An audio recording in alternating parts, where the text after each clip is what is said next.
C'est un petit peu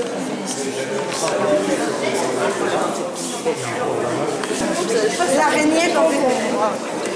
D'accord? Cette araignée concombre porte bien son nom. Elle fait une toile qui recouvre une feuille et elle se met sous cette toile. Comme elle est très mimétique, les insectes ne la voient pas, ils viennent se poser sur cette toile, croyant se poser sur la feuille. Et ils sont ainsi piégés. Donc, celle-ci, et celle-ci, ce sont des araignées crabes, des araignées tomises. Voilà, ici elle est là.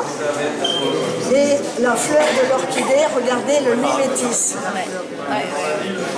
Capable de faire du rose, du blanc et de copier l'orchidée, qui est l'orchidée bouc, une des plus grosses orchidées que l'on a sur notre secteur.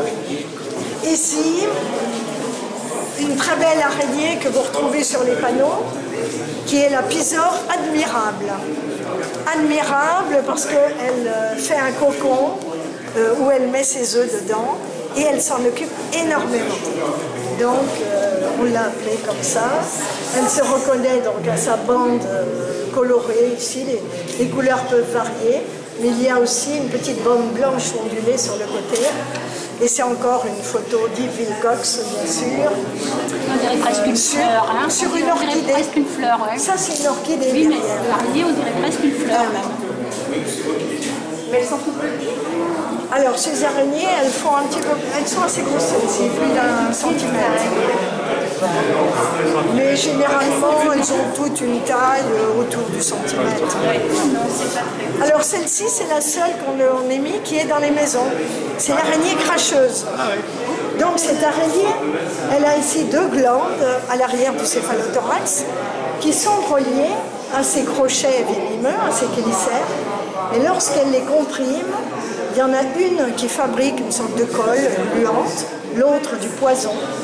Donc, lorsque ça arrive ici, c'est une nocturne en plus. Elle se met en recherche des insectes lorsque les autres araignées arrêtent de travailler. Lorsqu'elle est à 1 centimètre d'un insecte, elle s'arrête. Avec ses pattes ici, elle mesure la distance exacte, elle comprime son jet et elle l'asperge, elle le recouvre de glu venimeuse, donc il est tué tout de suite et elle le digère après. Mais elle est aussi pour nous, Non, pas du tout. Les araignées sont très souvent inoffensives pour l'homme, ils n'ont pas du tout les moyens de percer la peau de l'homme, autant ils sont adaptés pour percer, aller dans les jointures des carapaces des insectes, que nous, notre peau, c'est pas complètement.